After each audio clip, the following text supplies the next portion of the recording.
We're expecting a long night when it comes to electing a new governor for Ohio. Polls in that race have been very close. Recent numbers show Democrat Richard Cordray holding on to a 5-point lead. Right now, 48% against Republican Mike DeWine at 43%. You may recall these candidates went head-to-head for Attorney General back in 2010.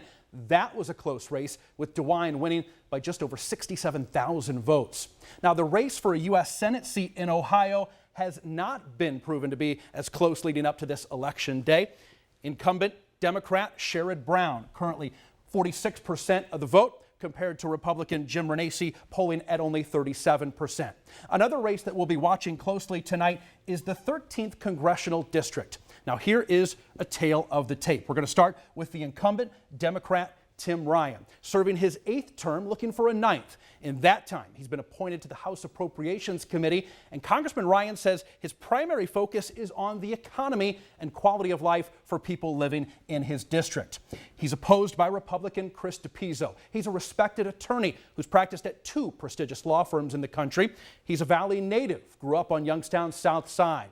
One of DePizzo's primary goals, a better tax system for the middle class and a regulatory environment. Now let's take a look at some of those money issues that we'll be following tonight. We want to first start with the schools. West Branch asking for a 0.5% income tax.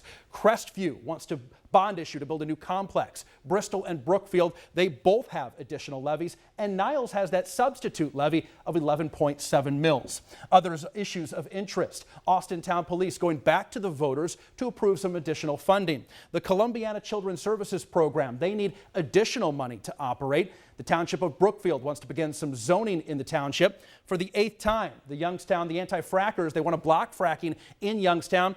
And Boardman Park is asking for the approval of a 0.6 mil levy. Now, one thing to note on those polling numbers that I talked about earlier, I think NBC's Chuck Todd said it best. These numbers are typical of average turnout, but we're expecting above average turnout in these midterms. And when that happens, all bets are off. It makes predicting these races even tougher. We could see some unexpected wins.